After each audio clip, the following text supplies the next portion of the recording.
wàláhì ẹni tẹ́ ń bá Akewugbagold wàláhì ẹ má bù ẹni tẹ́ ń bá Alhaja Kaola wàláhì ẹ má bù ẹ mọ̀ tí nígbà tí wọ́n jà làmọ́ tí ń bẹ láàrin wọn nígbà àwọn ò tí ì jà àmọ́ tí ń bẹ láàrin wọn nígbà ọ̀rọ̀ wọn wọ̀ wọ́n lè ti jọ sọ̀rọ̀ mi rí nígbà ọ̀rọ̀ wọn wọ̀ wọ́n lè ti jọ sọ̀rọ̀ rẹ rí nígbà ọ̀rọ̀ wọn wọ̀ wọ́n lè ti jọ dọ̀wọ́ ẹ̀kẹ́ bóyá wọ́n rẹ́rìn rí wọ́n sọ̀rọ̀ rẹ́rìn nípa ọ̀rọ̀ mi àti ẹ̀ 12 million naira máa dúró ẹbí tọ́lá ni tẹ́bí mi bá gba 200,000 nìbàdàn lónìí wàláhì wọn ní sínú àwọn tó ń sunkún kiri kéèyàn kan tó lè dúró káàsì kólẹ̀ pé a kó fọ́kọ rẹ̀ nítorí kó dúró ó tọ̀ ń dà lọ́wọ́ wa ni wọ́n jọ dà lọ́wọ́ ara wọn rífa ẹ má dá sí ti ọkàn yìí ọ̀rọ̀ sọ̀rọ̀ dá sí o àdánwò social media tí mo wá sọ ń bẹ̀ ni pé anybody ní ọmọ bọ́ta yóò kàn máa sọ̀rọ̀ ẹlòmíì tí kò lè dá mùsùlùmí rẹ̀ control ó sì mọ control bàbá wọn bàbá yóò mọ sọ̀rọ̀ burúkú sẹ́ni ẹlẹ́ni wọ́n á máa wé brain wa tọ́lọ́run ti dá tọ́lọ́run ti direct ẹlòmíì ọ̀jáde yóò mọ advice wa Alhaji Oriyomi ẹ má ṣe báyìí o Alhaji Oriyomi ẹ ṣe báyìí o ọ̀rẹ́ yìí ni mí o kìnnìkan yìí ni ó sì ń bu wọn tọ̀ ní ó sì ń pe àìlọ́ rẹ̀ Alhaji Akewugbagold ẹ ṣe á ṣe báwọn Alhaji Akewugbagold ẹ dá Alhaji Akewugbagold ẹ ṣe bá ànábì lẹ́yìn tẹ̀lé Alhaji Akewugbagold ṣe bí kìnnìkan Alhaji Akewugbagold ṣe bí kìnnìkan wọn ò bá firú èyí lọ́wọ́ ìwọ àgbà àìláṣọ lọ́rùn pàká ni tó tàpẹ̀rọ ọ̀mẹ́rin wọn fún ìyá àwọn ìdí kan kò yẹ kí n sọ̀rọ̀ ṣùgbọ́n fún ìdí kan máa sọ̀rọ̀ àwọn ìdí kan kò yẹ kí n sọ̀rọ̀ àwọn ìdí kan máa sọ̀rọ̀ mi ní sọ̀rọ̀ gẹ́gẹ́ bí àfà torí mi ṣe mùsùlùmí ni mí abí mi sínú Islam ni mo sì ń ṣe ní sì ṣe tí ń fi lọ bọ́lọ̀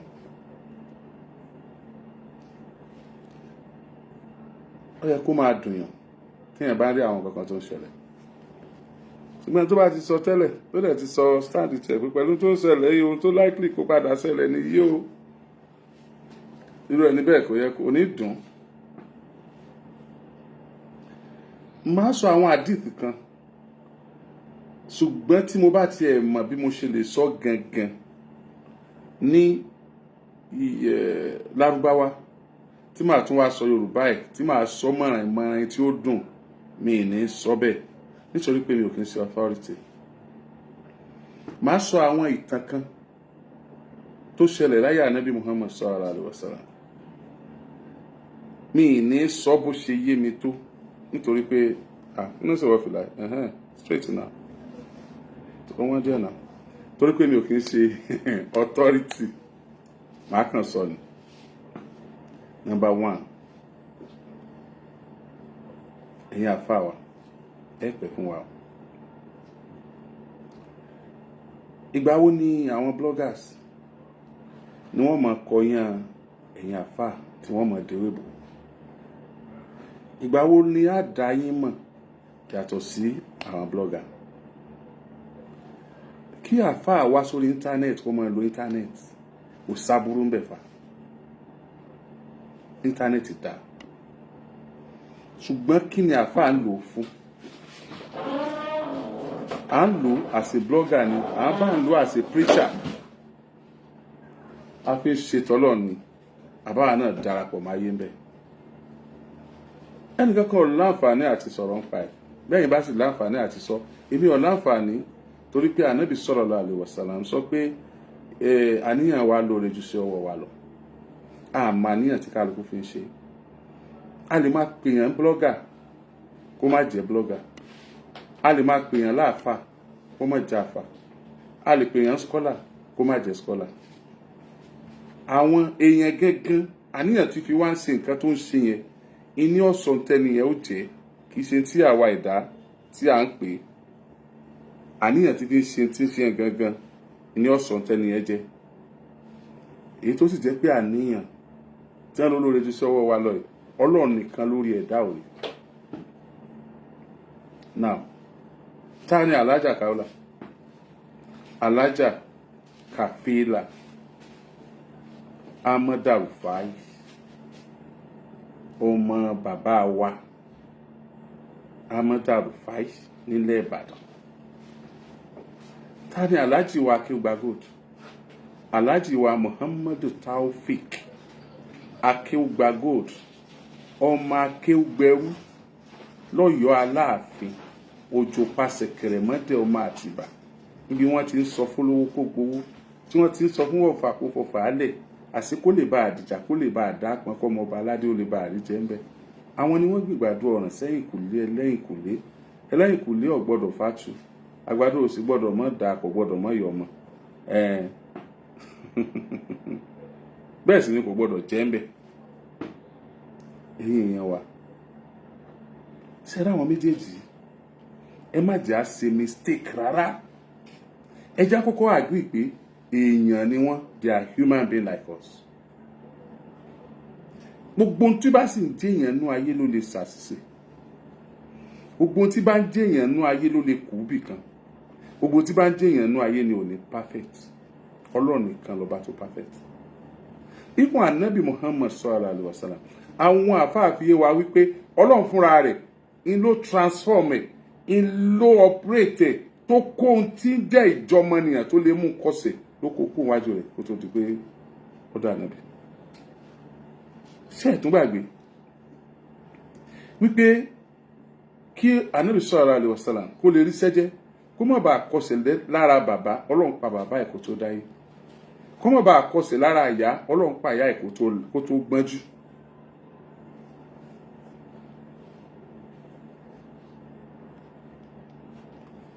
Èèyàn tẹ́ ẹ̀ expect kó wà bí áńgẹ́lì yóò mọ sẹ́yìn ní gbogbo ìgbà tí ó bá ṣe bí áńgẹ́lì ni.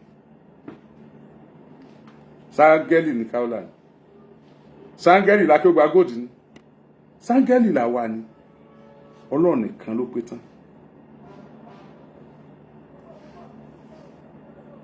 Ẹ má máa treat àwọn ọ̀rọ̀ kan bí ọ̀rọ̀ ẹ̀sìn rárá.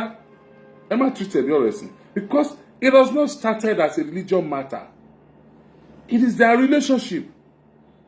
And their relationship is not that mo fẹ́ kéwú lọ́dọ̀ ẹ, wàá kọ́ mi kéwú, mo fẹ́ gba ìmọ̀ lọ́dọ̀ ẹ, mo fẹ́ kọ́ ẹ̀sìn lọ́dọ̀ ẹ. No! Akewugbagold is a human being. Àwa èèyàn leave emotion out of this matter. Alhaja Kaola is a human being.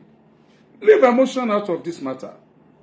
Ẹ jẹ́ káwọn méjèèjì ẹ jẹ́ kí wọ́n jọ ṣe jọ́jọ́ tí wọ́n bá jọ agree pé wọ́ọ̀wọ́ kò ṣiṣẹ́ mọ́ kán ṣe jọ́jọ́. And if you know you don't believe in Islam, stop waiting for a personal issue and put it on Islam and treat it as an Islamic issue. No. Gbogbo nǹkan ló ti yanjú nínú ẹ̀sìn tiwa tí ṣe Islam. Ẹ̀yin tẹ́ ń jáde religion of peace indeed. Is this religion of peace? Is this? Is that? Islam remains religion of peace. And Islam does not compete with any religion. And I don't think any religion is competing with Islam. Mi ò rí bí tí Jesus Christ ń compete pẹ̀lú ẹ̀sìn kan gbà tó wà láyé. Mi ì dẹ̀ rí bí tí Ànábì sallallahu alaihi wasallam tó ti lọ compete pẹ̀lú ẹ̀sìn kan gbà tó wà láyé.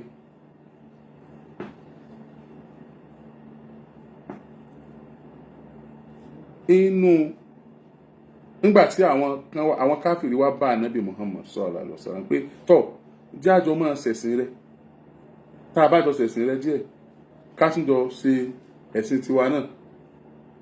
Ìgbà náà lọ́nà sọ àyà Al-Qur'an àkàkà kúlíyà yóò alikafirun láhàbùdù máa ta àbùdù wà láàánà àbìdù máa bàdí tún wà láǹtún àbìdù náà máa àbùdù lákùndín nùkún wàlíyàdín. Ẹ̀sìn tí kó máa jẹ́ tí ẹ̀sìn tiwa kó máa jẹ́ tiwa. Bí n bá lè tú gbogbo ẹ̀ Musa mọ̀ pé lákùndín nùkún wàlíyàdín. Ẹ̀sìn yín kó máa jẹ́ tí ẹ̀sìn wa kó máa jẹ́ tiwa. Tí n bá lè rọ àwọn pọ̀ kí n máa rán mú kí n máa kálòlò kí n lè pè bí Ọlọ́run ṣe dá Lárúbáwá tán ṣe ń pe tiwọn. Ẹ̀sìn mi ṣàyè mi. Mo dẹ̀ lè bá Kìrìsìtẹ́nì dòwò pọ̀ tí ní jàǹbá ẹ̀ tájọ jọ́rẹ̀ tájọ máa ṣe dáadáa. Mo lè bá Mùsùlùmí dòwò pọ̀. Mo lè bá ẹlẹ́sìn àbáláyé àbí tí ní kó pọ̀. Mo lè bọ́ Ṣàngó dòwò pọ̀. Mo lè bọ́ Ológun dòwò pọ̀. Mo lè bọ́ lọ́ya dòwò pọ̀. Táà ní jọ sọ ń tọ́jẹ mẹ́sìn. Tí mo bá tẹ̀lé ìlànà ẹ̀sìn mi pẹ̀lú ìbádòwòpọ̀ ẹ̀sìn ni ó tún wù ni. Ṣùgbọ́n gbogbo àwọn tá à ń lágbo ẹ̀sìn, àwọn tá à ń polongo ẹ̀sìn nínú ẹ̀sìn Islam mélòó nù wà o àti Islam àti Kìrìsìtẹ́nì àti ẹlẹ́sìn àbáláyé mélòó nù wa ló ń fi wà rẹ̀ polongo ẹ̀sìn irọ́ ni a máa ka ìtàn ìgbésí ayé ànábì sallallahu alaihi wasallam tó ń fúnra rẹ̀ sí dáadáa tó sacrifice so many things because of the religion tó yẹ pé ìgbé tó ké tó fi kú ìjọ mi òun wò ìjọ mi tó ń bá lọ tán tó fi jáde láyé a wà máa fi tiẹ̀ bára wa sọ̀rọ̀ ok ẹjẹ́ ló wá Oríyọmí bára wa sọ̀rọ̀ ẹjẹ́ ló wá ẹnìkọ̀ọ̀kan nu wa bára wa sọ̀rọ̀ sálá sọ tán lànàbì sọ báyìí jẹ́ lànàbì sọ ní jìbìtì lànàbì ṣé a kó imí ẹṣin sílé ẹran lànàbì rárá kì í ṣe tánàbì bá báyàn dòwò pọ̀ ṣé yọ jàǹbá ẹ̀ tánàbì bá tán bá gbé àmọ́nà sánàbì lọ só máa ń jàǹbá àmọ́nà ṣé wọ́n lè fàyà balẹ̀ lánàbì lórí nǹkan àbí wọ́n lè fàyà balẹ̀ lé lórí sáwọ̀ wá jàǹbá àmọ́nà sáà jàǹbá àbáyàn dòwò pọ̀ ṣé wọ́n lè fọkàn balẹ̀ lé wa lórí ẹja àbíra wa dẹ́yìn tẹ́ mọ́ kó ẹ̀sìn mọ́ èèyàn méjì ló ń jà o alájà Kaola àti alájà Akewugbagold àwọn náà ní relationship friendship àjọṣepọ̀ wọ́n yára wọn lówó wọ́n fẹ́ gbowó wọn wọ́n jọ ń sọ̀rọ̀ tẹ́lẹ̀ tí wọ́n bá jọ jẹ́ pé wọ́n jẹ́ wọléwọ̀de bá ìfẹ́ ẹ̀sìn àbí ìfẹ́ ìlú àbí ìfẹ́ pé wọ́n jọ ga débì kan nú ayé tí wọ́n jọ ń ṣe inú ara wọn láàrin ara wọn wọn ní mọ̀ sónídùú yára wọn lówó ẹ fi ẹ̀sìn wálẹ̀ ẹ treat matter yìí ẹ treat matter yìí ìkúkú ṣe sẹ̀rí àkọ́ tí wọ́n gbéra wọn lọ ṣé sẹ̀rí àkọ́ tí wọ́n gbéra wọn lọ ni ebi kóòtù ayé náà gbéra wọn lọ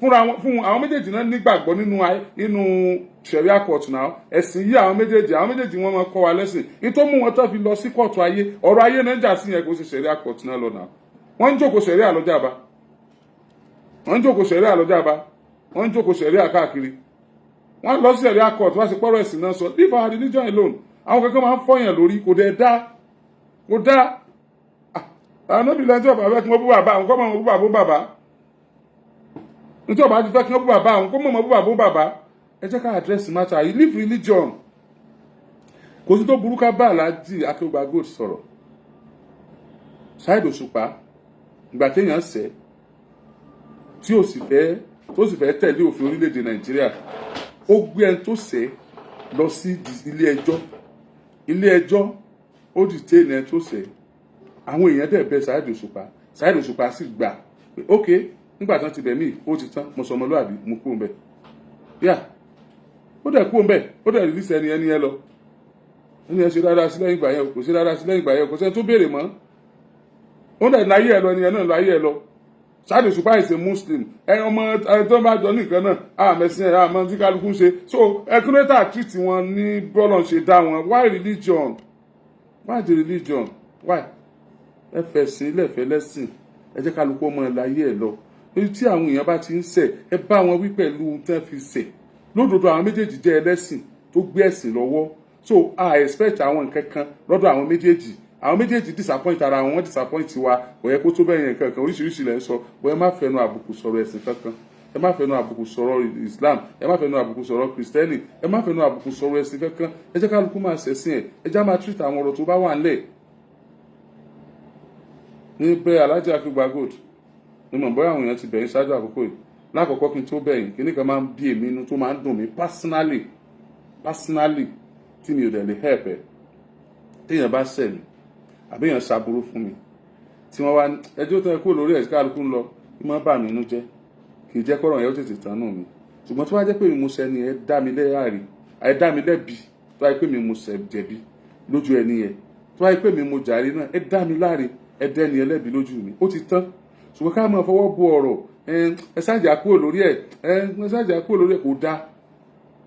kò dáa Alhaji Akewugbagold ń béèrè fún pé ókè Alhaji Kaola sọ báyìí tán bá rẹ́rìí fẹ́lẹ̀ tán bá ti kíní kan lélẹ̀ tí wọ́n bá rẹ́rìí tán tọrọ àforíjì fine wọn àdẹ tọrọ àforíjì nìyẹn Alhaji Kaola mọ́ tó ń sọ nìyẹn Alhaji Akewugbagold dẹ̀bẹ̀ proof pé lọ́jọ́ ọ̀la o kí wọ́n rí i pé òun òṣèǹ tí Alhaji Kaola sọ o tó ń bá ṣe sún wọn lọ ilé ẹjọ́ ni ló fi lọ ilé ẹjọ́ kí ṣe pé láti fi Alhaji Kaola tó bá ṣe pé lóòótọ́ ni Alhaji Akewugbagold ṣetán láti fi àjà Alhaji Kaola you have proof your point pé ẹ̀sìn tí wọ́n lọ ṣe báyìí ẹ lọ withdraw matter ẹ jẹ́ kálukú ọmọ lọ lẹ́mọ̀jà alájà òpẹ́ bẹ̀yẹn ẹ jọ ẹ lọ withdraw matter ẹ má jà pẹ́ lórí ọ̀rọ̀ yìí ẹ má jà pẹ́ ẹ má jẹ́ kéèsì kan máa wá èsì kéèsì tá a bá pẹ́ lórí ibi tẹ́ ti ń ṣe gá èsì kéèsì máa fọwọ́ báyàn ní orí fàṣẹ anybody àti èsì kéèsì o bẹ́ẹ̀ tó bá rò pé èsì kéèsì lòun ìgbà tó pera rẹ bẹ́ẹ̀ èwo tèmi láti ní ọ̀jẹ̀ tó fẹ́ jẹ́ so wọ́n lówó ọ̀tọ̀ pera rẹ bẹ́ẹ̀ ìpèyàn lè ṣe kéèsì but what I'm saying is that Alhaji Akewugbagold you have proved that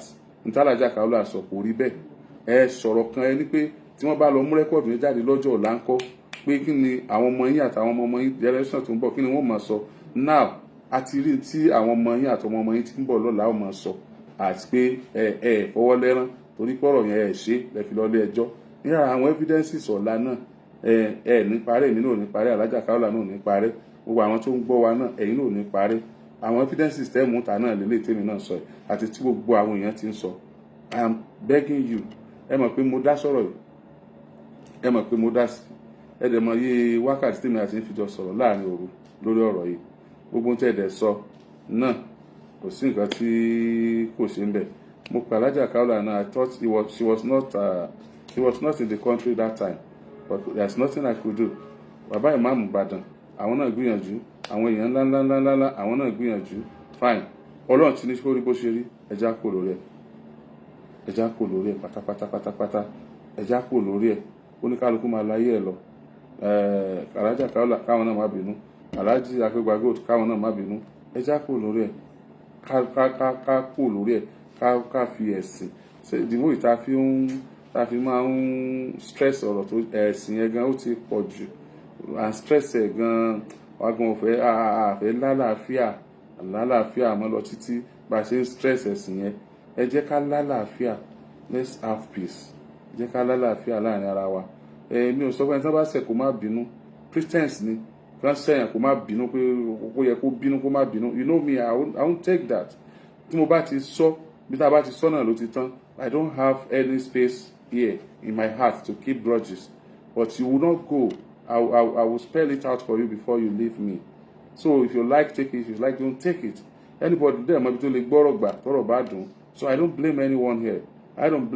here tí Alhaja Kaola bá jáde níbi tán wà yẹn àwọn náà lè sọ Akewugbagold àwọn náà lè sọ Alhaji Akewugbagold ó lè máa lọ bẹ́ẹ̀ kó máa lọ bẹ́ẹ̀ so I don't think it's ideal so èèyàn lè bínú nígbà yà Ànábì sàlám wọ́n lẹ́nìkan kọrin bú Ànábì ọkọrin ó sọ̀rọ̀ tí ò gbẹnu ẹ̀ sànábì sallallahu alaihi wasallam gbogbo àwọn sọ̀hábà Ànábì ti ń bínú níjọ́ tí àwọn bá rí wọn náà níbi wá wà níbi kan jọ kan ọkùnrin tó kọrin bú Ànábì tó kọrin burúkú tí ò gbẹnu yàrá ìyá yẹn ó wá yọ lọ́ọ̀kan ó dẹ̀ ń bọ̀ sọ́dọ̀ Ànábì sallallahu alaihi wasallam ọkùnrin ló dé yìí àwọn tó jẹ́ akíkanjú tó wà lọ́yà rẹ̀ wọ́n ti fa ìdáyọ́ kí ni Ànábì ṣe bó ti súnmọ́ Ànábì báyìí àwọ̀lékè aṣọ Ànábì sallallahu alaihi wasallam bí n bá ráìtò ẹ̀yìn àfáà o mo gúfà bí ẹ̀mí ìbínú ẹ bá ń ṣàtúnṣe mi ní sáfà o mi ní sọtọ́rítì o mi ò ní fatuwa tí mo mú wá o wọ́n lọ Ànábì sallallahu alaihi wasallam dẹ̀ bọ́ aṣọ bóyá àwọ̀lékè aṣọ ẹ̀ wọ́n ló dẹ̀ dáàbò ẹni yẹn ó sáré daṣọ yẹn bò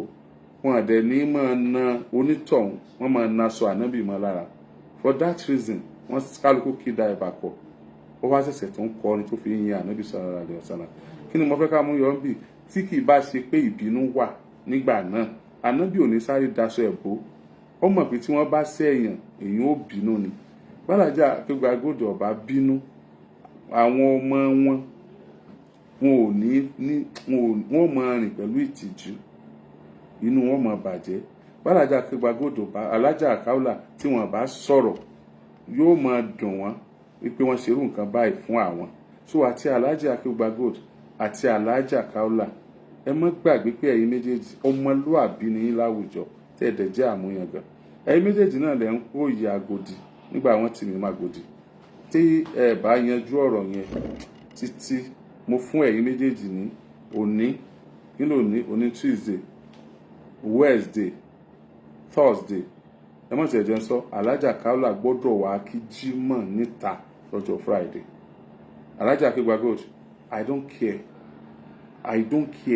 I will not call your number Abdurrahman Oriyomi Hamzat I will not call your number Alhaja Kafilat Akewugbagold wọ́n gbọ́dọ̀ wá kí Jímọ̀ níta lọ́jọ́ Friday don't tell me anything you know I know a lot of things you know the relationship we have and the relationship I have with both of you. Alhaja Kafilat Akewugbagold, Alhaja Kafilat Rufai, Alhaja Kafilat Rufai Kaola, wọ́n gbọ́dọ̀ wá kí Jímọ̀ lọ́jọ́ Friday níta, wọ́n gbọ́dọ̀ kí Jímọ̀ lókè kúra, wọ́n gbọ́dọ̀ kí Jímọ̀ lókè kúra. I will not come to Okekura. Alhaja Kafilat ń pòyì Àgòdì ńgbà wọ́n tì mí mọ́bẹ̀. Alhaja Akewugbagold ń pòyì Àgòdì ńgbà wọ́n tì mí mọ́bẹ̀. I will not come to Okekura. I promise you. I will not come to Okekura. Alhaja Kafilat Rufai Kaola, wọ́n gbọ́dọ̀ wá kí Jímọ̀. Kó tó di Jímọ̀, wọ́n gbọ́dọ̀ wá ń ta. Gbogbo ohun tẹ́ ẹ bá lè ṣe. Gbogbo ohun tẹ́ ẹ bá lè ṣe. Everything tẹ́ ẹ bá lè ṣe. I want you to do it. So ẹ̀yin fúnra yín lẹ́sàárẹ̀ lọ sí High Court. Tell lọ the bail ni, because bail High Court ó supersede Supreme Magistrate Court. Àbí sítì mi ó wà kó tó di déètì tí wọ́n fún wọn ní July ni tẹ́sàárẹ̀ yanjú ẹ̀. Àbí tí ẹ bá wá wò pé gbogbo gbìyànjú yín kò ṣeé ṣe kó yanjú ṣáájú ọjọ́ yẹn, let me know so that I will come out and tell people that you have started, you are trying, you have, I mean, you have buried the matter. Sir, you have proved your point. Èmi ò sínú àwọn tó ń dá yín lẹ́bi. Ẹnikẹ́ni tí wọ́n bá lè ṣẹ̀ tí ò bínú alábòsí èèyàn. Ẹnikẹ́ni tí wọ́n bá lè ṣẹ̀ tí ò bínú ẹ sá fún ẹni bínú. Ṣùgbọ́n ká bínú kó tán, kọ́rẹ́ ẹni ó bá ní sọ̀rọ̀ kó tán. Ọ̀rẹ́ ẹ̀yin méjèèjì ni mo jẹ́. Ẹ̀yin méjèèjì lẹ jù mí lọ lọ́jọ́ orí. Ṣùgbọ́n ọ̀rẹ́ ẹ̀yin méjèèjì ni mo jẹ́. Whatever you can do, bí o pàṣẹ fún yín o. Ṣùgbọ́n ẹ̀yin as a person, ẹ mọ Oriyomi, ẹ dẹ̀ mọ bẹ́ẹ̀ sì lè gba nǹkan lọ́wọ́ mi. Alhaja Kafilat Rufai, wọ́n gbọ́dọ̀ kí Jímọ̀ níta. Tí wọ́n bá wá kí Jímọ̀ níta tọ́, a jẹ́ pé nǹkan mi ò àtúnjọ mọ́ sọ láàrin mi àti yín. Ìsìn ní Alhaji Akewugbagold jà ìlóhùn. Ẹ̀yin méjèèjì ni màá bá jà. Ìbà yín jà gidi. Ó ti tó gẹ́. Alhaji Akewugbagold, ẹ rántí ipò yín, ẹ sì rántí tẹ́ ń wò níwájú Ọlọ́run. Ẹ rántí ipò yín tẹ́ wà báyìí, ẹ sì rántí tẹ́ ń wò níwájú Ọlọ́run. Gbogbo ẹni tó bá bu yín pátá wàláhì ó ṣàbòsí. Gbogbo ẹni tó bá ga Alhaji Akewugbagold, ọmọ preach peace, lọ́rẹ̀ kó ṣe báhùn, Alhaji ò ṣe dáadáa, Alhaji ṣe kìnnìkan, wàláhì alábòsí ni. Wàláhì alábòsí ni. Gbogbo ẹni tẹ́ ń bú wọn, wàláhì ẹ má ṣe bẹ́ẹ̀. Ẹ má ṣe bẹ́ẹ̀ o, wàláhì. Gbogbo ẹni tẹ́ ń bá Akewugbagold, wàláhì ẹ má bú. Ẹni tẹ́ ń bá Alhaja Kaola, wàláhì ẹ má bú. Ẹ mọ̀ tí nígbà tí wọ́n jà làmọ́ tí ń bẹ láàrin wọn. Nígbà àwọn ò tí ì jà, àmọ́ tí ń bẹ láàrin wọn. Nígbà ọ̀rọ̀ wọn wọ̀, wọ́n lè ti jọ sọ̀rọ̀ mi rí. Nígbà ọ̀rọ̀ wọn wọ̀, wọ́n lè ti jọ sọ̀rọ̀ rẹ rí. Nígbà ọ̀rọ̀ wọn wọ̀, wọ́n lè ti jọ dọ̀wọ́ ẹ̀kẹ́ bóyá wọ́n rẹ́rìn-ín wọ́n sọ̀rọ̀ rẹ́rìn nípa ọ̀rọ̀ mi àti ẹ̀. 12 million naira máa dúró ẹbí tọ́lá ni. Tẹ́bí mi bá gba 200,000 níbàdàn lónìí, wàláhì wọ́n ní sínú àwọn tó ń sunkún kí mú. Kéèyàn kan tó lè dúró kásì kólẹ̀ pé a kó fọ́kọ rẹ̀ nítorí kó dúró, ó tọ̀ ń dá lọ́wọ́ wa ni. Wọ́n jọ dá lọ́wọ́ ara wọn rífa. Ẹ má dá sí ti ọkàn yìí. Ọ̀rọ̀ sọ̀rọ̀ dá sí o. Àdánwò social media tí mo wá sọ níbẹ̀ ni pé anybody ní ọmọ bọ́ta yóò kàn máa sọ̀rọ̀. Ẹlòmíì tí kò lè dá mùsùlùmí lè rẹ̀ control, yóò sì mọ control bàbá wọn bàbá. Yóò mọ sọ̀rọ̀ burúkú sẹ́ni ẹlẹ́ni. Wọ́n á máa wé brain wa. Tọ́lọ́run ti dá, tọ́lọ́run ti direct ẹlòmíì ọ̀jáde, yóò mọ advice wa. Alhaji Oriyomi ẹ má ṣe báyìí o, Alhaji Oriyomi ẹ ṣe báyìí o, ọ̀rẹ́ yín ni mí o, kìnnìkan yín ni ó sì ń bu wọn tọ̀ ní ó sì ń pe àìlọ́ rẹ̀. Alhaji Akewugbagold ẹ ṣe á ṣe báwọn, Alhaji Akewugbagold ẹ dá, Alhaji Akewugbagold ẹ ṣe bá ànábì lẹ́ ń tẹ̀lé, Alhaji Akewugbagold ṣe bí kìnnìkan, Alhaji Akewugbagold ṣe bí kìnnìkan. Wọn ò bá firú èyí lọ́wọ́ ìwọ àgbà. Kọ́ bọ́ta, kọ́ máa sọ̀rọ̀ burúkú sórí Oriyomi, òní ọ̀fọ̀ lẹ́nu. Alhaja Kaola ti lè sọ̀rọ̀ jù, Alhaja Kaola ò dá, Alhaja Kaola ṣe báyìí, Alhaja Kaola kìnnìkan. Tí o ti ń dúró de kí Kaola òṣùbù tẹ́lẹ̀ kó fi ṣe ẹ̀yẹ ni. O ti ń dúró de Kaola òṣùbù kó fi ṣẹ̀sìn ni. Ibi Kaola kù sí tó ń bú sí un. Ẹjọ́ òlọ́lọ́ bá rí tó sọ fún tó ní ọgbẹ́nu ẹ sọ̀rọ̀, òun ò fẹ́ rí ọmọ inú ayé tó fi lẹ́ excuse láì sọ pé Kaola ò dá ẹni bí Kaola. Ibi wo ló ṣe sí ọ rí? Àbí kò sí nǹkan kan láàrin wọn Kaola ń sọ̀rọ̀. Ìjà ló dé fa. Ó sì ń dá lé kúnnú àwọn méjèèjì. Bẹ́ẹ̀ Ọlọ́run o, kó tó dá sọ̀rọ̀ lọ́rọ̀ o. Àdánwò social media, àwọn tí ẹ lè rí lójú ayé báyìí kẹ́ ẹ dúró kí wọn tẹ́ ẹ dọ̀bálẹ̀ tẹ́ ẹ bá búbú tẹ́ ẹ pé bílẹ̀ ẹ bá tún jì sí ẹ̀fẹ̀ wọnú ẹ̀ ẹ sì máa sọ̀rọ̀ burúkú sí wọn lórí social media. Anybody can just talk. Wá gbé fóònù wájú mo ṣe gbé wájú yìí gbogbo tó wá bá lẹ́nu náà mọ̀ sọ unscripted word àwọn ọ̀rọ̀ tí ò bá làákà yìí mú dẹ̀ mọ́ sọ ẹlòmíì iwájú lọ́ọ́ tí ni ó dùn sí yóò ti mú tí yóò mọ advice èèyàn gidi tó ní làákà yìí ẹlòmíì gbogbo tí bá ń ṣe òun gangan tí bá jànú ayé ẹ̀ tí òjò ní làákà yìí yóò sì mọ fi bá èèyàn gidi sọ̀rọ̀ ayé ìṣe àríbá ìgan àdánwò social media nípa enough is enough bó ṣe ọgọ́ta èèyàn méjì já òun bú Islam ọmọ kálíbà àwọn èèyàn tó wà ní Islam ó ti bú àwọn èèyàn tí tó jẹ́ pé kò yẹ kó o pilẹ̀ bú rárá èèyàn méjì já òun bú Christianity ọmọ kálíbà àwọn èèyàn tó wà Christian ó ti bú gbogbo èèyàn tí ò yẹ kó o bú láyé èèyàn méjì já òun bú ẹlẹ́sìn àbáláyé kí ló wà ní Islam tí ó sì ní ẹlẹ́sìn àbáláyé a ní professor ní Islam professor bẹ́ẹ̀ ní ẹlẹ́sìn àbáláyé a ní doctor ní Christianity doctor bẹ́ẹ̀ ní ẹlẹ́sìn àbáláyé a ní professionals nínú gbogbo ẹ̀sìn. So what are you telling me? If your own religion is superior, follow your religion, leave every other people's religion. Tani kan bá kówó rẹ̀ lọ gbalẹ̀, ibi òwú ló kó lọ́hùn. Tani kan bá kówó rẹ̀ lọ Saudi, ibi òwú ló kó lọ́hùn. Wọ́n kò kówó fún Lárúbáwá sí bàbá àti ẹni kó wá kó fún. Let everybody follow his or her beliefs. Religion has to do with belief. And belief is not face. The belief is in. Even ní sense gan. How can you be altering someone else's belief? What is giving you problem about my belief? What is giving me problem about your belief? And that is why we are where we are today. That is why we are here. We don't need it. We don't need it at all. Doesn't worry. Ẹ̀sìn tó gbọ́dọ̀ ní ó fún wa reward tí kì í ṣe èèyàn. O lè kírun fẹ́ kú kọ́lọ̀ mọ́ wù ẹ́. O lè lọ chọ́ọ̀chì kó dèkútẹ́ chọ́ọ̀chì kọ́lọ̀ mọ́ rí ti ẹrù. Èèyàn kankan lè ti mu tí yóò kó ti ṣeṣe kú ṣe kó kàn wọ́n ń gbọ́dọ̀ gbọ́dọ̀ kan Ọlọ́run dẹ̀ máa bless ẹ̀. Ó yá dẹ̀ wọ́rùn wò. What is this? The way of God is more complex than what we are doing. Leave any other religion. Jẹ́ ká lukú sẹ̀sìn ẹ̀. Ẹ bá yàn wí ẹ bá wí ẹ fẹ̀ sílẹ̀. Àgùnlé ayọ̀ Ọlọ́run ṣàánú wa Ọlọ́run gbàdúrà wa èmi ò ṣàfà mi ò ṣe pastor mi ò dẹ̀ ṣe olúwo. I am a human being that believes so much in humanity.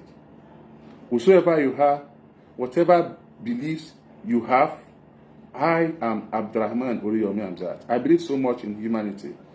Abi mi sílẹ̀ Yorùbá kí n tó jẹ́ ọmọ Yorùbá gan Ìbàdàn ni mo kọ́kọ́ jẹ́ kí n tó jẹ́ Yorùbá mo jẹ́ Ìbàdàn ìgbà tí Ìbàdàn belong sílẹ̀ Yorùbá ni mo jẹ́ Yorùbá tí Yorùbá ò bá belong sí Nàìjíríà mi níjọ́ ọmọ Nàìjíríà torí pé Nàìjíríà belong sí Africa ni mo fi jẹ́ ọmọ Africa. You got it? If you don't get it, forget about it. Ẹ rí wípé wọ́n try láti play smart. Ibi agbésùnmọ̀mí yẹn nìkan wọ́n rí pọ́rọ̀ yẹn ní gravity pọ́rọ̀ yẹn lágbára òun ni wọ́n ṣe. Alájà ò ṣe retraction àwọn gbogbo ìbanilórúkọ jẹ́ tó ṣẹ́kù. Wọ́n ò sọ lórí ọ̀rọ̀ 12 million naira. Wọ́n sọ lórí àwọn ẹlẹ́rìí obìnrin 12 nígbà tó dẹ̀ ṣe show nígbà yẹn wọ́n láwọn lè káwọn wọ́n lè produce àwọn 12 yẹn tó wá bá wọn pé ṣé Akewugbagold ó bá wọn 12 yẹn sùn. Wọ́n ló gbaṣọ lára nídìí wọn lẹ́yìn ìgbà náà ó tún gbowó lọ́wọ́ wọn. Ìtẹ́ ẹ̀ bá lẹ́rìí wọ́n ní kẹ́ jáde kẹ́ sọ pé eléyìí àsọdùn wọ́n kàn wá rún mọ́ra wọn rún lérèfé pé téèyàn méjì bá ń jà kò sí nǹkan tí wọn ò lè fi búra wọn. Wọ́n wá sọ̀rọ̀ kan Alhaji Akewugbagold olùpeni sálàáfíà ni ọ́ olùpeni síkìní kan tẹ́ bá wá rí gbogbo àwọn tí wọ́n fi àwọn adjective tí wọ́n ń lò yẹn sí gbogbo àwọn ẹ̀rọ ìbanilórúkọ jẹ́ tí wọ́n ti ṣáájú tẹ́lẹ̀tẹ́lẹ̀ ẹ mọ̀ wípé irọ́ fẹ́ẹ̀ pọ̀ jù nínú ọ̀rọ̀ Alhaja Kaola. Ṣé wá rí ọ̀rọ̀ gangan tó wá jẹ́ kí wọ́n kó má mu gàárì sí Alhaja Kaola lọ́wọ́ lónìí ọ̀rọ̀ asọ́bàjẹ́ ni. Nínú oṣù kẹfà wọ́n lọ sí court. Lẹ́yìn tí wọ́n kúrò ní court ẹ jẹ́ ká gbọ́n tá Alhaja Kaola wá sọ. Mo ń bọ̀ ẹ jẹ́ kí n wá fídíò yẹn. ẹ jẹ́ kí n lọ sọ́dọ̀ bóyá kí n lọ sọ́dọ̀ sister mi ó dẹ̀ kí mo rí lórí Gloria posting. Gloria jẹ́ kí n sáré lọ sí page ẹ̀.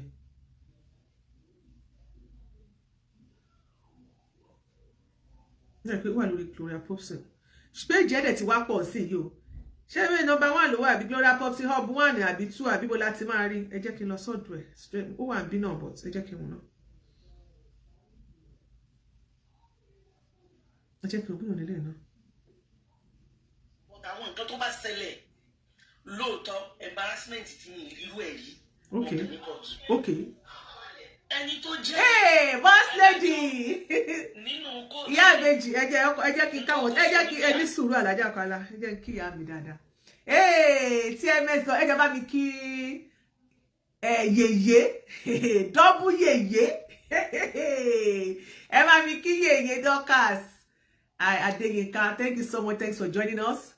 Okay, ẹ ṣé ma, God bless you. Ẹ ṣé gan ma. Ẹ bá mi kí ìyá ìbejì. Méjì ni o, lanti. God bless you. Thanks for joining us. Wọ́n ló wà lórí page Àṣìpa. Ẹ ṣé ma. Ìgbà tá a wá débẹ̀ yẹn, ibi mò ń lọ nìyẹn.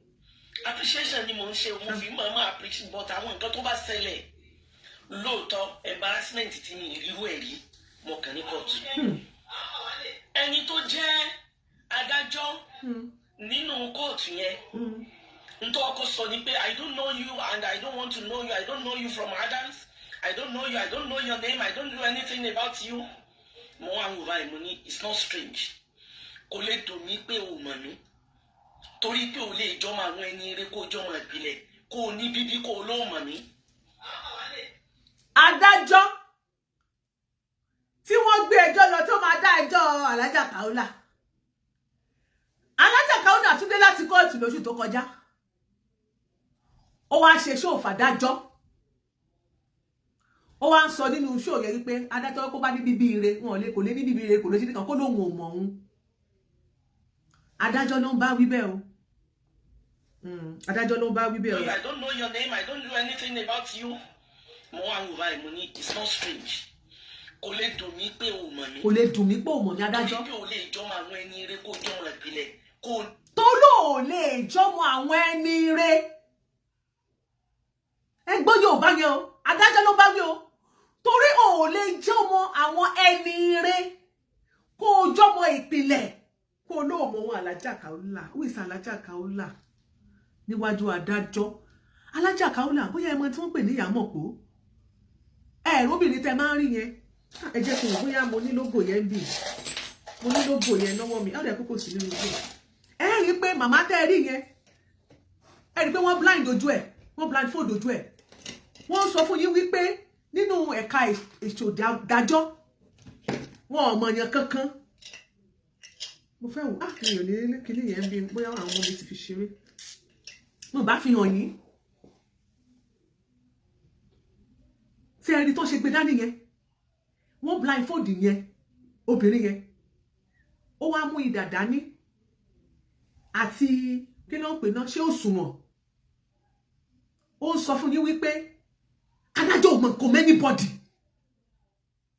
Bẹ́ẹ̀ ni o, too much o. Yèyé Dorcas. Too much. Adájọ́ ni wọ́n ti blindfold òun o. Òun ò mọ̀ ọmọ ọ̀yá òun o. Ìtumọ̀ ẹ̀ nìyẹn o. Òun ò mọ̀ ọmọ bàbá o. Òun ò mẹ́bí òun ò máa rá òun ò mọ̀ rẹ́ o. Ìdà tó ń mú dání yìí lòun máa fi ṣèdájọ́ pẹ̀lú ìbínú òṣùwọ̀n yìí. Òun máa fi wọ́n kò ní ga jù kan lọ bóyá ẹ̀ mọ̀ túmọ̀ ẹ̀. Tí adájọ́ bá lòun ò mẹ́ anybody rí ṣe ìfẹ́ kókó lòun mọ̀ ẹ̀ rí ni. Then who are you, Alhaja Kaola? Ẹ̀yin lẹ́fẹ̀ẹ́ ní wúgẹ́ẹ̀tì o. Tó yẹ kẹ́ ẹ máa sọ̀rọ̀ bẹ́ẹ̀ sàdájọ́.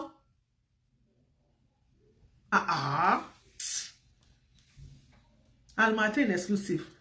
Friendship mi. Má bínú. A lè sọ̀rọ̀ later ni. Ibi kò lóò mọ̀ mí. Ṣùgbọ́n ẹ já gbé padà. Mo wá ń wò báyìí mo ní it's not strange. Kò lè dùn mí pé o mọ̀ mí. Torí pé o lè jọmọ àwọn ẹni eré kó jọmọ ìpìlẹ̀ kó o ní bíbí kó o lóò mọ̀ mí. Ẹni tó jẹ́ adájọ́ nínú kóòtù yẹn n tó ọkọ sọ ni pé I don't know you and I don't want to know you. I don't know you from Adams. I don't know you. I don't know your name. I don't know anything about you. Mo wá ń wò báyìí mo ní it's not strange.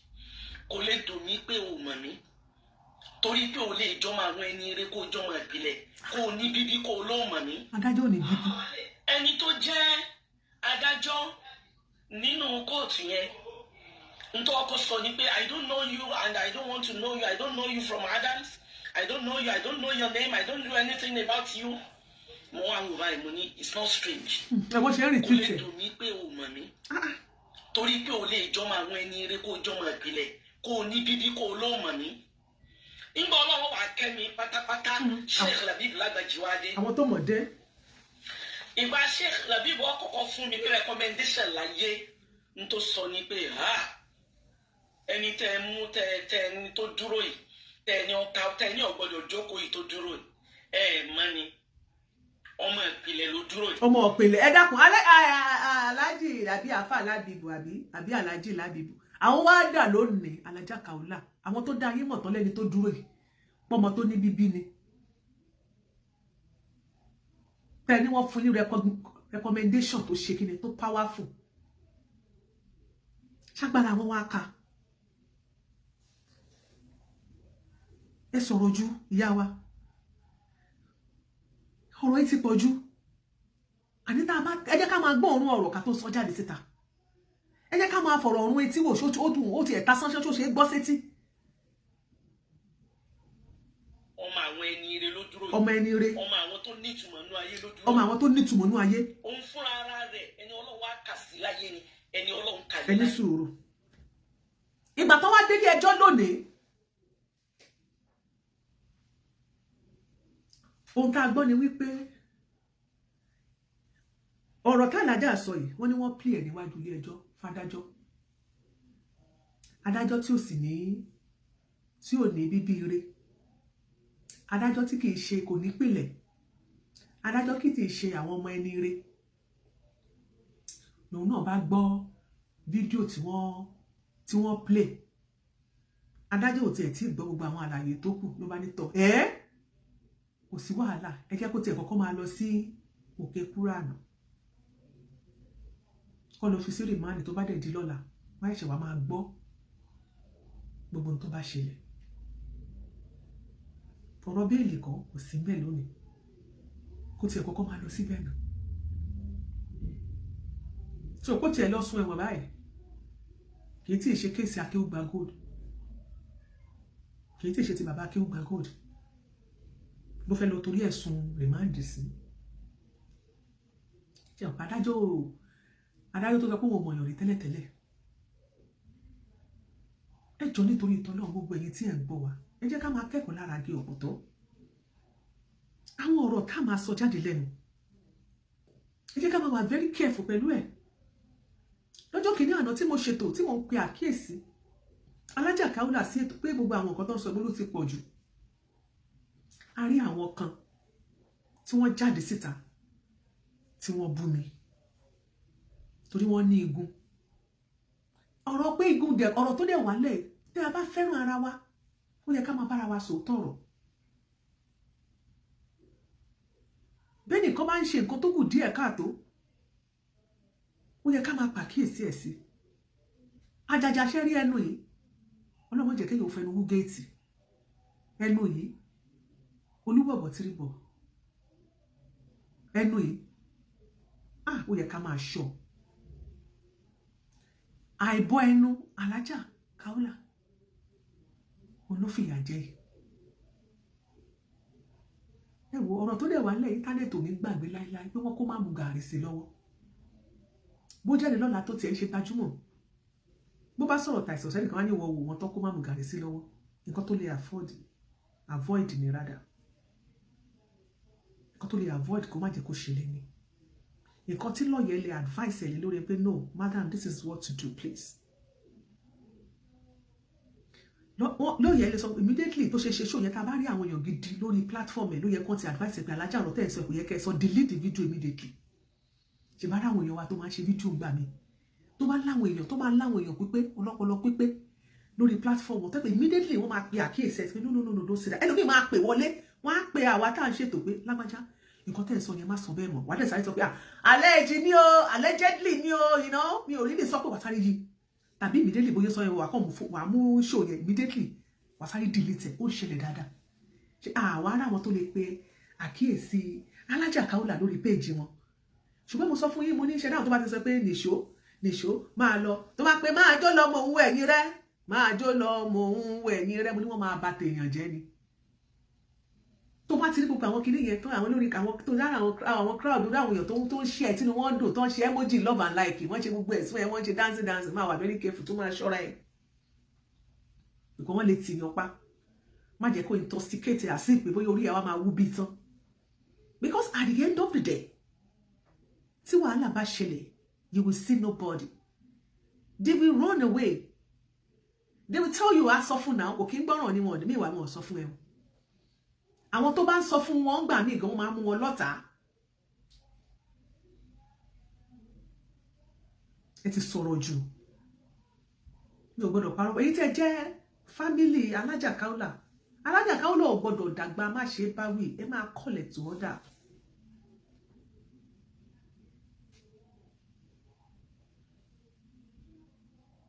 ẹ máa kọ́lù wọn tó ọ́ dà tó bá ṣe nǹkan tí ó kù díẹ̀ káàtó ẹ mọ̀ sọ pé bóyá nítorí kọ́rọ́kọ́bọ̀ kan tẹ́ gbà lọ́wọ́ ẹ gbà sọ fún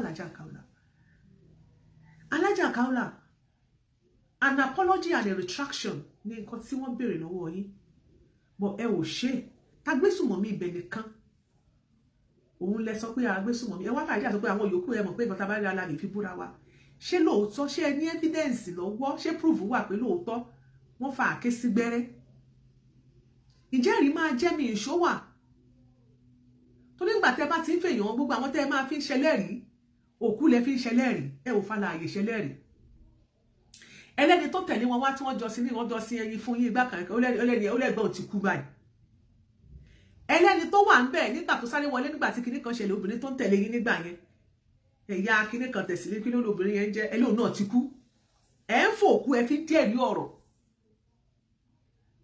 ohun àtẹnìkan ló jọ wá ẹni náà ti kú báyìí ẹni tó ṣojú ẹ̀ ẹni náà ti kú báyìí Alájà Kaola ewu bẹ́ẹ̀ lóko ló ń gẹ́ pàápàá ewu ni ewu bẹ́ẹ̀ lóko ló ń gẹ́ tẹ́ ò bá ṣọ́ra fún ọ̀rọ̀ ẹnu Ọlọ́run má jẹ́ kéèyàn bá rẹ̀ níbi tí ò ti ní bá rẹ̀ Alájì Akewugbagold àwọn èèyàn bí Alájì Akewugbagold Alájì náà wá withdraw àdípẹ́ àti ẹ̀ lọ sórí newspaper alọ́ ṣe gbá kan alọ́ ṣàwó kan Ọlọ́run wá withdraw gbogbo ó ní kọ́kọ́ tó orúkọ ṣe ni ẹ ò dárúkọ ọ̀rọ̀ ẹyin ẹ ò dárúkọ gbẹ́rẹ́ ọ̀rọ̀ 20 àwọn obìnrin 12 tí wọ́n bá sùn tí wọ́n ṣe matchmaking pẹ̀lú ẹni gbogbo wọn ló wá bá yín torí ẹ sanwó fún wọn ẹ̀yin tẹ́ ẹlẹ́ dáwó padà fún àwọn obìnrin méjìlá tẹ́ dáwó padà fún ẹ ṣáà lè sọ pé ẹ rí wọn mọ́ ẹni wọ́n wá bá yín ẹ̀dẹ̀ sọ́ngbà kìíní nígbà yẹn náà ẹlẹ́ máa kó wọn jáde síta ṣe lè kó wọn dé court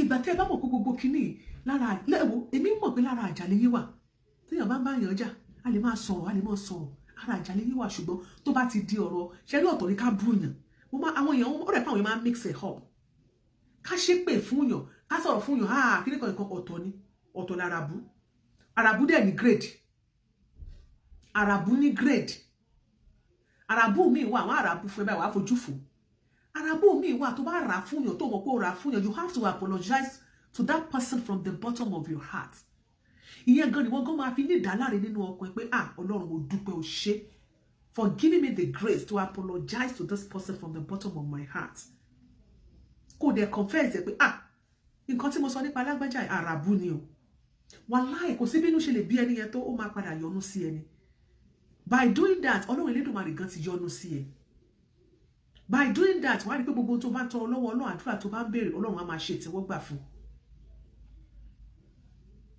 I'm telling you ṣó yẹ ká máa rí kí Alájà Kaola máa sọ àwọn ọ̀rọ̀ tó bá yẹn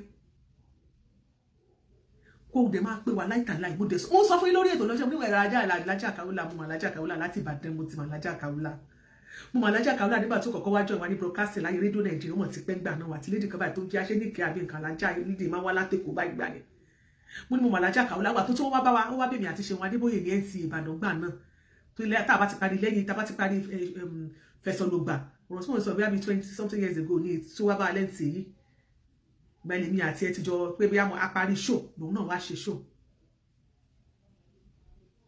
ṣó máa parí ṣó ká tó bẹ̀rẹ̀ àbí olóhùn rẹ̀ kó máa parí ṣó káwa tó bẹ̀rẹ̀ ṣó tó bá ti sọ láìláì ẹ mọ̀ egun gbogbo nǹkan ní kékeré mọ̀ gbàgbọ́ lórí ìkànnì ṣùgbọ́n lóbi a máa gbàgbọ́ ṣó yẹ kí ẹni tí àlùkùránì tí èdè Arabic tó dùn lẹ́nu ẹ̀ mọ̀rànmọ́rán tó bá sọ báyìí tẹ́ máa sọ pé ha wípé ànábì fẹ́ sọ̀kalẹ̀ kí o sì máa forúkọ náà kó mọ̀ fi jẹ́rìí sírú àwọn nǹkan báyìí tí kì í dẹ̀ ṣe wípé ó rí bẹ́ẹ̀ lóòótọ́ ẹ jẹ́ ká máa kẹ́kọ̀ọ́ Alájà Kaola ní kọ́kọ́ ló ń ṣe bẹ́ẹ̀ Alájà Kaola ní kọ́kọ́ ló ń ṣe bẹ́ẹ̀ ó kàn ní gírèdì ní tí Alájà Kaola yìí gírèdì ẹ̀ lágbára and the man was not asking for too much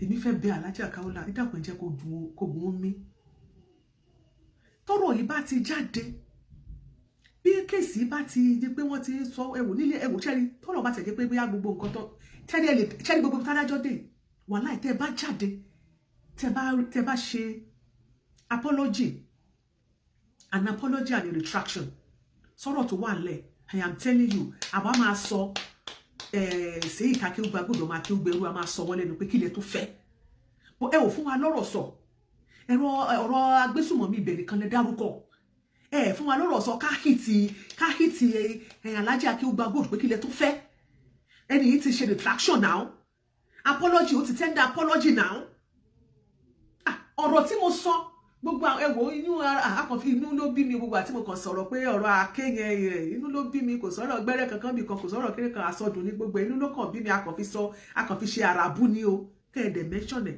wọ́n fún ọgbọ́bìnrin 12 sàn kíní kan àwọn 12 wá bá yín gbá àsọdùn náà ní gbogbo ẹ̀ ó ti tán wàláì ó ti tán ọ̀rọ̀ yìí ti tán.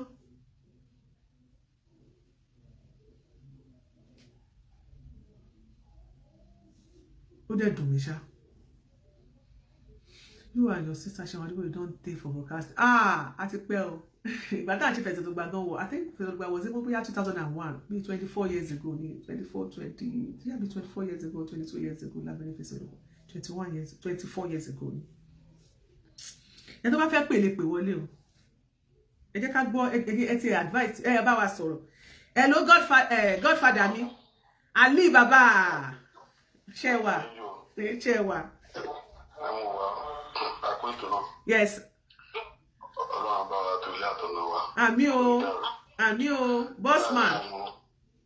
Ẹ̀rí nǹkan tí mo kàn fẹ́ ṣì pè ní wípé ká jẹ́ kí ilé kó jẹ́ ẹ̀kọ́ fún gbogbo wa pátápátá. Ká lè jẹ́ kí bẹ́ẹ̀ wa kó máa jẹ́ bẹ́ẹ̀, kí bẹ́ẹ̀ kọ́ wa kó máa jẹ́ bẹ́ẹ̀ kọ́. Nǹkan tó fi jẹ́ pé ọ̀pọ̀lọpọ̀ àwọn aṣíwájú ẹ̀sìn pàápàá jùlọ lórílẹ̀‐èdè Nàìjíríà kọ́ má bínú tó bá ń gbọ́ mi kò sí tí mo bọ̀wọ̀ fún wọn. Ẹ bọ̀wọ̀ fún wọn. Kò sí ìyá lẹ́yìn Ọlọ́run tó dá mi sáyé àti bàbá àti ìyá mi ló bá tọ́. Torí pé 99% wọn ẹlẹ́tàn ló pọ̀ jù onírọ́. Ẹ̀yin náà wo bí wọ́n ṣe ń ṣe sálà lálẹ́ wà sálà. Ṣérú wọn ló yẹ ká máa bá nídìí kọ́ máa tún bí ṣé sálà lálẹ́ wà sálà lọ sọ nígbà tó ń pa àwọn irọ́ yẹn. Àwọn ọ̀rá bàǹtà. Tó bẹ́ẹ̀ ṣe wà ní ọ̀pọ̀lọpọ̀ àwọn olórí ẹ̀sìn yẹn tó ń pa fáwọn ọmọ ọ̀jọ́ wọn tó ń pa fún ará ìlú. Ẹwádìí ádáhùn èèyàn Ọlọ́run wá dà.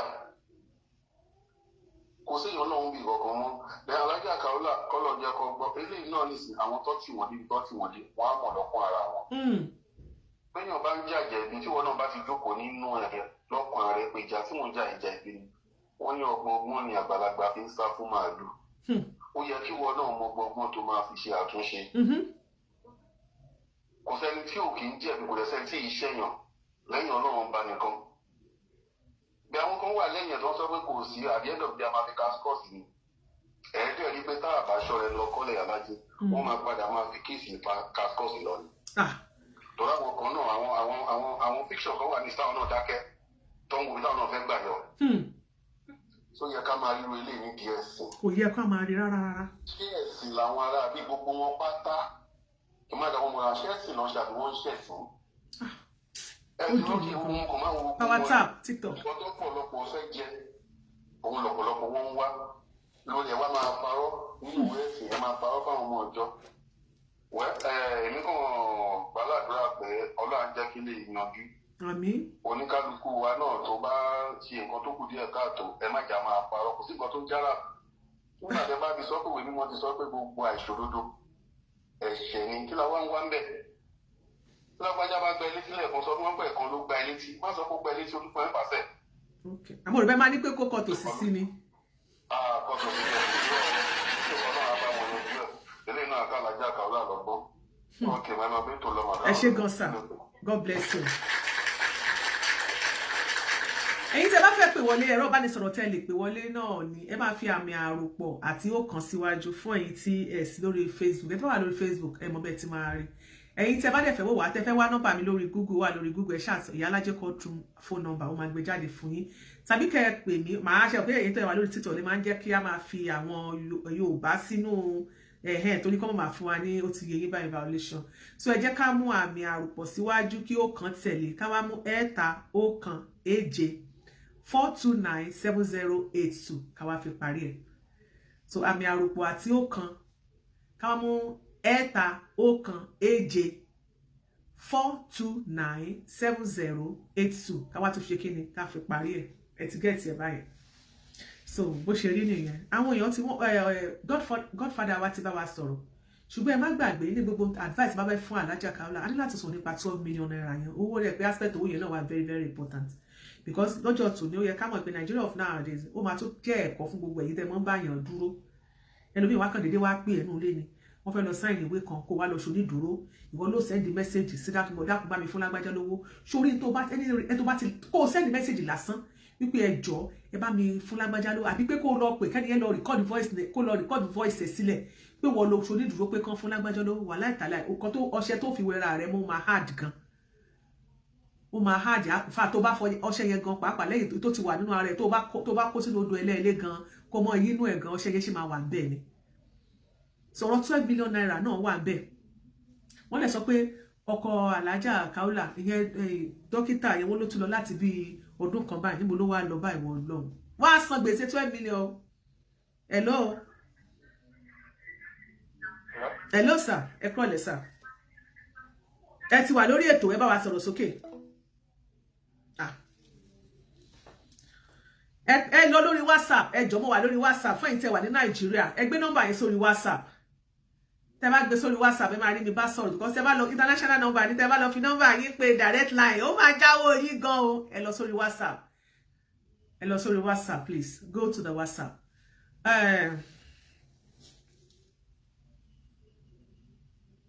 okay ṣẹ́yìn lẹ pè sí ẹ̀yin tẹ́ ẹ wá oya Mr. Ọdẹ́kúnlé Gbénga Ebenezer ẹ fi nọ́mbà courtroom sí wa sí ẹjẹ́ pínẹ̀ abẹ́ni tó bá tọwọ́ ẹ̀ bá fast ẹ fi síbẹ̀ Ọ̀nà Òdodo TV ṣẹ́ wà oya type nọ́mbà courtroom síbẹ̀ yẹn pápápá kí n pínẹ̀ Ọ̀nà Òdodo ṣẹ́ wà mo ní pé ẹ sọ pé ẹ fẹ́ post ẹ fẹ́ gbé picture Alhaja Kaola ẹlẹ́ẹ̀fẹ́ gbé sórí page yìí ni tó ti kó má mo gàrí sí lọ́wọ́ èmi ò mọ̀ ṣẹ́gbà tí ọ̀rọ̀ yẹn jáde ẹ má bínú o torí mo rí pé àwọn kan ò dá sí nínú àwọn ènìyàn yín so ẹnikẹ́ni tí ò bá dá sí nínú àwọn ènìyàn ni wọn lẹ́tọ̀ọ́ láti dá sí kéèsì yẹn sìn because ìgbà tí Alhaja Kaola jáde tó bẹ̀rẹ̀ sí sọ̀rọ̀ tó ń parú àwọn ọ̀rọ̀ yẹn mo expect àwọn ènìyàn yín wọ́n jẹ́ mùsùlùmí tí wọ́n ń ṣètò tó wà lórí ìkànnì yìí kí wọ́n sọ kí wọ́n dá Alhaja Kaola kí wọ́n dá lẹ́kùn irú àwọn àyè àwa jáde lọ́jọ́ kìíní àná alẹ́nu ọ̀rọ̀ láti sọ̀rọ̀ sí ipa àdálẹ́kùn torí mo sọ lọ́jọ́ kìíní àná àwọn ọ̀rọ̀ yìí bàǹtàbàǹtà ti pọ̀ jù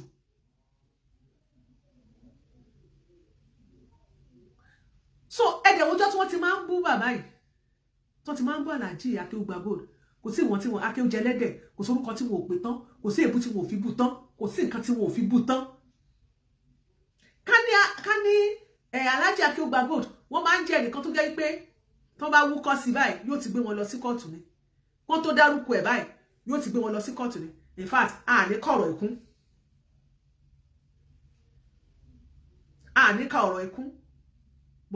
òní nǹkan ni wọ́n ti ń ba máa yẹn lórúkọ jẹ́ ìgbésẹ̀ àkọ́kọ́ tó lóun kọ́kọ́ máa gbé lélẹ̀ àwọn èèyàn sì ti ń bẹ̀bẹ̀ tó ti di ọ̀rọ̀ bá God bless you jàre nọ́mbà mi nìyẹn o Fred That's call true number. Mo ti pin ẹ. Your number tí mo pin yẹn máa bá mi press the love and like. Sister, ẹ jẹ́ káwọn èèyàn tètè rí. That's the call true number. Ẹ̀yin tí ẹ wà +1 kẹ́ wá gbé ẹ̀ta 1 7 2 9 7082 kẹ́ gbé sí. So number yẹn nìyẹn. Ẹ̀yin tí ẹ bá fẹ́ pè. So ẹ̀yin tí ẹ bá fẹ́ ká hard yín lórí TikTok, ẹ send the invite yẹn jẹ́ ká hard yín so that ká gbé yín sókè. Ẹ já gbé yín sókè yín tẹ́ bá fẹ́ wá ẹ send.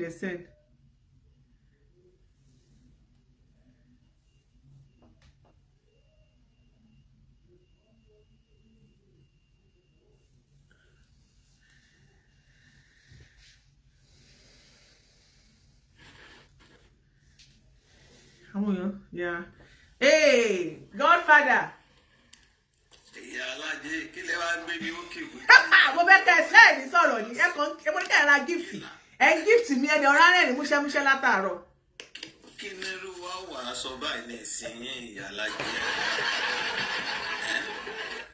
Àti ké fọ́nfọ́nfọ́n. Gbogbo irọ́ tà ń pa fúnra wa ìjọ kan ní gbogbo olójú òtún. Ìyá alájẹ ẹni tí Ọlọ́run ẹni tí ń sin lọ́hùn mọ̀ pé òun sin lọ́hùn ẹni tí sì ń sin èṣù. Bí bàbá bá ṣe sí èṣù bàbá náà mọ̀ pé ṣe èṣù lòun ṣe. Àtọkùnrin àtobìnrin níjọ́ tí ìdájọ́ bá máa dé bó lúkúlùkù àmọ́ bí tí ẹni tó ń sin lọ́hùn máa gbà jáde àtẹni tó ń parọ́ kò mú sin lọ́hùn. Number 1 orogún òwò wà láàrin àwọn méjèèjì. Orogún òwò. Táwọn èrò fura sí bẹ́ẹ̀ ni.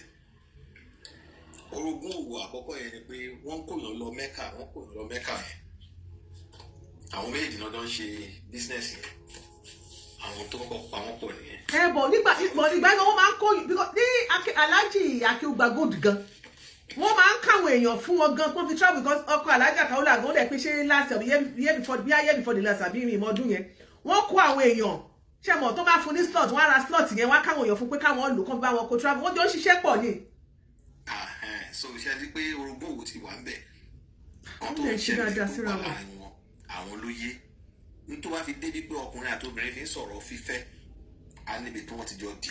Alhaji Kaola fáyìn gan náà dé ìbò gbogbo èèyàn ló fẹ́ wọn. Ẹ máa dáhùn lóhùn jàre ìyá alájẹ ṣé ó yẹ ká máa Fine gbọ́ girl. nǹkan báyìí ní wíwọ́ ó yẹ ká máa gbọ́rú ẹ̀ ní ẹnu àwọn adarí ẹ̀sìn táwọn èèyàn dẹ̀ ń tẹ̀lé kótókótó ti pọ̀ jù wórówóró àwọn ibi tí Ọlọ́run ò tiẹ̀ rán wa dé tá à ń jẹ́ṣẹ́ ara wa tá là ń jíṣẹ́ Ọlọ́run náà ló wá bàjẹ́ tó báyìí kólúkúlù lọ dé ayé ẹ̀ mọ́ ọ̀rọ̀ yẹn rùn o Oorun àbí. and ó dáa tó jẹ́ pé ìtẹ̀mí tí wọ́n á rí ń bẹ̀ ṣẹ́rí ti George tó tún lọ sọ̀rọ̀ sí ṣẹ́rí social media rádaràda yìí kò jẹ́ káwọn èèyàn mẹgbẹ́rún rárá. ṣọ́rọ̀ George yẹn pọ̀ ni. Kò sí bá bá wọn kí ló fẹ́ lọ sí ìyálàjẹ ẹ̀yin gan wá pa kéèyàn ó ṣẹnu yánmọ̀yánmọ́ tipalẹ̀ ètè kó sọ̀rọ̀ sí George. My name is Aki Anabi. I'm a video director and TV producer of Akomolowe on African Magic. Keep watching Drivetv. olólùfẹ́ Drivetv àti gbogbo ẹ̀yin tí Fẹ́mi Sola ẹ máa wo Drivetv. Keep watching Drivetv. My name is Wole Agba. Taking this time out to tell you all that you keep watching Drivetv. What drive ẹ̀wọ̀n ní ògo ẹ̀? What drive ẹ̀wọ̀n fulfilment? What drive ẹ̀wọ̀n ní tó bá lọ? Ó ní iṣẹ́ rẹ̀. Ibi ni kò máa wò Drivetv. Thank you. Chloe. Drivetv. Driving you around the world.